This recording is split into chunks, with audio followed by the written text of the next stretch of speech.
هل الحب فعلا حاجة حلوة ولا خدعة علمية؟ النهاردة يا جماعة هنغوص شوية في قلب الإنسان، هو شويتين تلاتة كده. النهاردة هنتكلم عن الحب. اجمد ياض شوية بقى، في ايه؟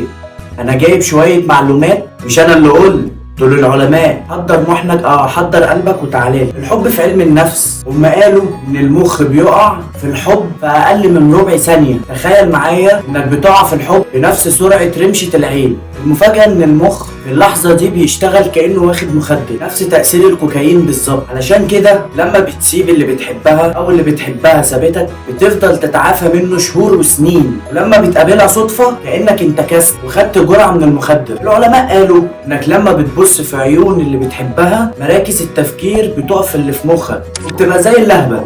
يعني لو خدت قرار وانت باصص في عينيها كأنه مخك واخد اجازة. انا عايزة فيلا ب 2 مليون جنيه، وماله حبيبتي اجيب لك وانت اصلا شغال ب 4000 جنيه. المهم انت بتحب جسمك بيقلل التوتر. يعني ممكن تقول ان الحب ده علاج طبيعي بس مؤقت.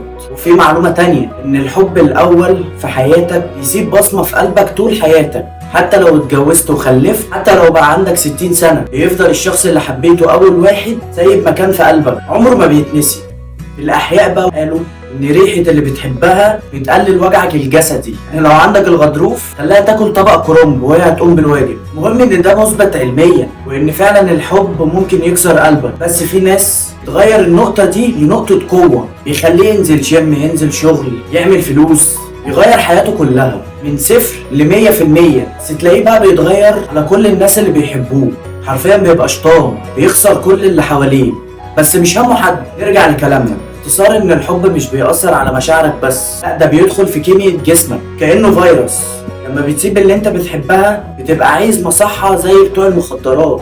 الفلسفة قالت ان الحب بتبقى حرب بين العقل والجنون، وقالوا تاني ان الحب هو انت بتبحث عن نصك التاني اللي ضاع منك بقاله سنين. لا يا فلسفة جبت التايهة قوي. طب ما احنا عارفين المعلومات دي كلها. في النهاية يا جماعة ان الحب مش بس شعور حلو، حالة بيولوجية وفلسفية ونفسية. الحب قد ما هو حلو بيدمر، بس مش حاسس بده. اوعى تحب بكل مشاعرك، خلي جزء بسيط جدا هو اسمه الحب. اوعى تحب جامد هتلبس. لو عجبك الفيديو ما تنساش اللايك والسبسكرايب. استنى الحلقة الجاية. سلام يا فهمان.